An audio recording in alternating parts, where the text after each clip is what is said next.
It's Monday, December the 30th. This is a special end-of-year edition of Money Talks. I'm Philip Coggan, the Buttonwood columnist. And I'm Zanny Minton-Beddoes, economics editor.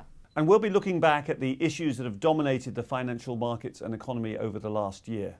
In particular, the gap between the phenomenal performance of some equity markets and the performance of the global economy.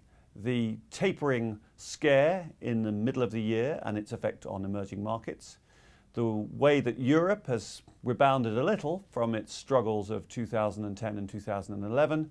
And finally, the introduction of Abenomics and its effect on the Japanese economy. So let's start off, Zanny, by looking at the global economy. If you were an investor, you'd be more than happy at the way things have turned out in 2013, provided you were long equities. But the global economy has not really been as stellar as the markets would suggest, has it?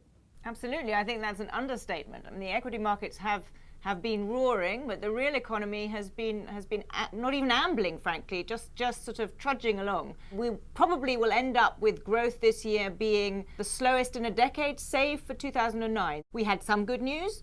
The euro area's economy stopped shrinking. We have some signs of an acceleration perhaps coming in the US economy, but it's been a little like waiting for Godot. We're waiting and waiting, and perhaps it's coming this time. The emerging market story was really not at all a good one. China, there was a sharp slowing at the beginning of the year and a fear that this deceleration would end up with a hard landing. That didn't seem to pass, and in the second half of the year, China actually did a bit better. But other big emerging economies, particularly Brazil and India, the news really hasn't been good.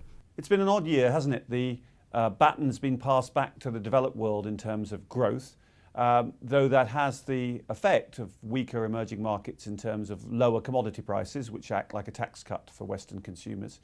And then in terms of policy, monetary policy has stayed pretty supportive all year, and perhaps that's having a lagged effect after several years of being easy. And fiscal policy wasn't quite as tight as it has been in previous years. I think that's right. I think the big turnaround in the advanced world is really focused on the US. I think there are three reasons why we may be beginning to see an acceleration that can last. And the first is that the US has really undergone a lot of the deleveraging, the debt reduction that was necessary after the financial crisis. In a sense, the hangover is coming to an